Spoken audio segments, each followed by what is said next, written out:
অনেক দিন আগে একটা জঙ্গলে একটা ভয়ঙ্কর বিড়ালের বাস ছিল।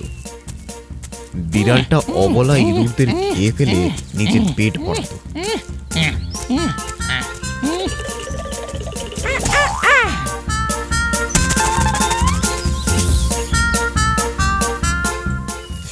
ও ভাই, আমাকে মেরো না।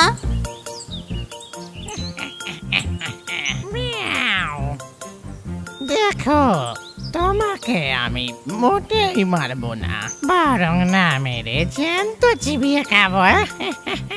মিয়াও। এভাবেই অনেক দিন কেটে গেল এবং বিড়ালটাও বুড়ো হয়ে গেল। আর এখন ইঁদুরদের ধরা ওর জন্য খুব কঠিন হয়ে পড়তে শুরু করলো।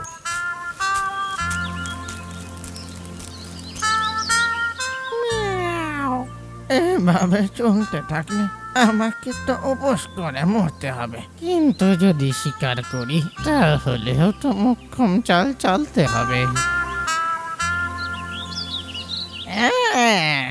এই তো পেয়ে গেছি, এটাই করতে হবে। এবার সেই বিড়ালটা ইঁদুরকে ধরার জন্য সন্ন্যাসী হয়ে একটা পাথরের ওপর বসে মন্ত্র জপ করতে শুরু করলো।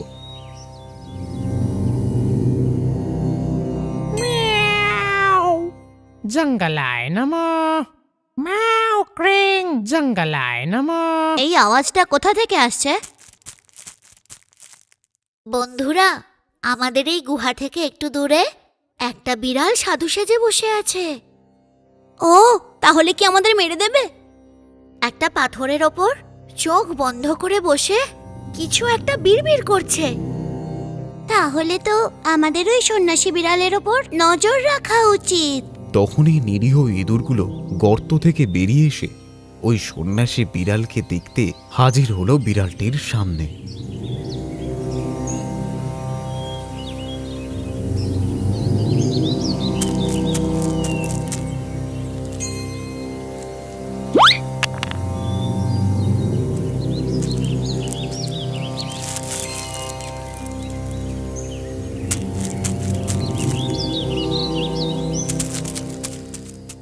আমি ওই সন্ন্যাসী বিড়ালের সামনে চলে গেছিলাম, তাও আমাকে ধরতে এলো না।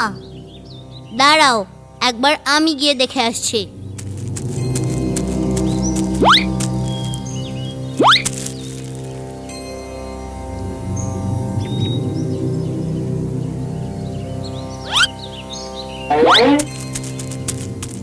আমি ওকে দেখে গায়ে হাতও দিলাম, তবুও ও আমাকে ধরতে এলো না।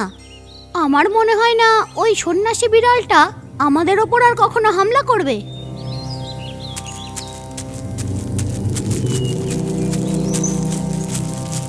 ম্যাও ক্রিং, জঙ্গলায় নমো, ম্যাও ক্রিম, জঙ্গলায় নমো। আমার কথা তোমরা মন দিয়ে শোনো। আজ থেকে আমি আর কখনো ইঁদুর মারবো না, বরং তোমাদের আমি রক্ষা করতে এখানে এসে গেছি। আর তোমাদের উপর আছে আমার আশীর্বাদ। আমি আগে অনেক ইঁদুর মেরেছিলাম, আমি সেই পাপেরই প্রায়শ্চিত্ত করতে এখন সন্ন্যাস নিয়েছি। আমার উদ্দেশ্য এই জঙ্গলে এখন শান্তি প্রতিষ্ঠা করা। এখন তোমরা সবাই একে একে এদিকে এসো আর এসে আশীর্বাদ নাও। ম্যাও ক্রিম, জঙ্গলায় নমঃ। এরপর একদিন সব ইঁদুরেরা মিলে ওই সন্ন্যাসী বিড়ালের আশীর্বাদ নিতে যাবে বলে নিজেরা ঠিক করলো।